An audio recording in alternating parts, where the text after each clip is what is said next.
गलती से मुझे बार-बार फोन कर रही है। डिपार्टमेंट को बताऊंगा। डिपार्टमेंट क्या है? किसने मेरा नंबर दिया? मेरा नंबर किसने दिया? यार तेरा नंबर किसने दिया? तो मैं इससे पूछता हूँ, मेरा नंबर क्या? पुलिस अफसर का गांड है। क्या बोलो?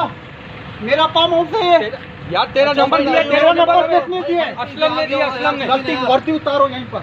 उतारो वर्दी। असलम ने दिया नंबर। मारूंगा असलम की। असलम ये बताता हूँ तेरे को। फोन कर उसको, बोल तुम्हारे गले पड़ गए मेरे। ये क्या लिखा हुआ? असलम असलम उसको फोन कर। फोन कर मुझे फोन करते तब भी असलम को फोन कर। असलम को फोन कर, मैं मारूंगा तुम्हें। यार देख ऐसी बात मारूंगा मैं तुम्हें। ऐसी बात नहीं कर। तो तू थप्पड़ मार, मार इसको 2 थप्पड़। उसको मारो। सब इंस्पेक्टर यार गालम गलोच नहीं करो भाई यार। गालम गलोच नहीं करो तुम भाई हमारा। तुमने यूनिफॉर्म उतार दूंगा मैं तुम्हारा। तुमने मुझे समझा क्या है? यहीं पे उतार दूंगा, यहीं पर नंगा करूंगा। तुमने क्या समझा है? नहीं मेरा काम होते मैंने आपको गले पर तुम्हारा यार नहीं है तो कोई बात नहीं। बार-बार क्यों मुझे फोन करते हो? तेरा नंबर आप दिया है तो 15 दिन पहले मैंने बोला था मेरा नहीं है।